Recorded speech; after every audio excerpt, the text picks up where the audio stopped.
The great controversy, when and where did it happen? Now, here's the controversial part, the date and place of the cry. Different witnesses gave different versions. Dr. Fio Valenzuela said it happened in Fugad, Lawin, August 23, 1896. General Santiago Alvarez claimed it was in Bahay Toro, August 24, 1896.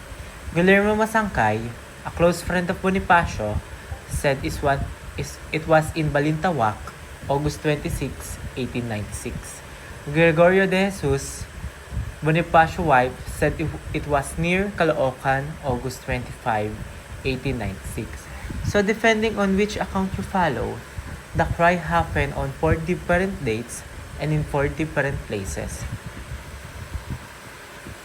Next is historian debate. Because of this conflicting account, historians have long debated the true cry. Teodora Agoncillo, a nationalist historian, strongly supported the version of Pugad Lawin on August 23, 1896.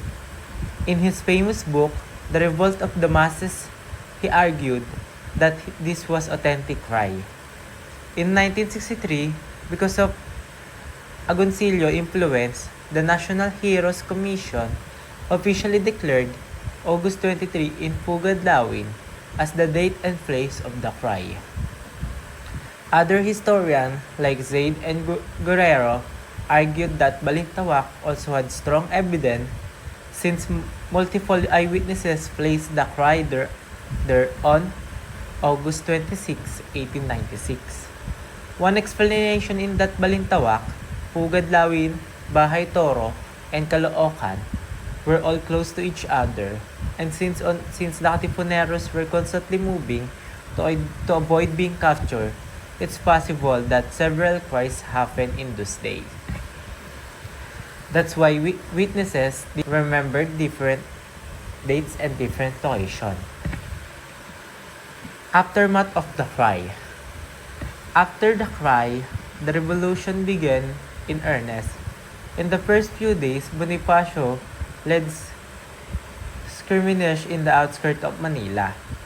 In Cavite, Emilio Aguinaldo forces gain momentum and win by key battle, which made Cavite the stronghold of revolution. The revolution also spread of other provinces. Too many faced heavy losses. Even if the Katipunan faced difficulties, lack of weapon betrayal by some members and division among leaders, the cry had already done its part. It started the fire of independence. Why the cry matters? The cry matters for several reasons. It showed the unity and bravery of ordinary Filipinos, farmers, laborers, and workers who were ready to fight for freedom. It was the first open act of defiance against Spanish rules. No more hiding, no more secrecy.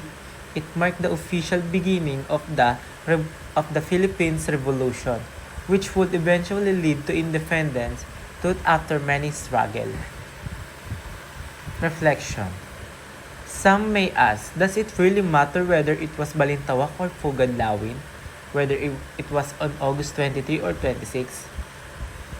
In my opinion, what matters most is not the exact date or location, but the courage and sacrifice of Andres Bonifacio and the Katipuneros. They showed us that independence is not given freely, it is earned through determination, sacrifice, and unity. The cry reminds us that freedom is priceless, and we must continue to value it and protect it today. In conclusion, the cry of Balintawak or Pugad Lawin remains one of the most debated but also most inspiring events in our history. Despite the controversies, one thing is clear. It was the spark that lit the Philippines Revolution. Andres Bonifacio and Katipuneros gave us the courage to rise as a nation, and their legacy lives on our independence today.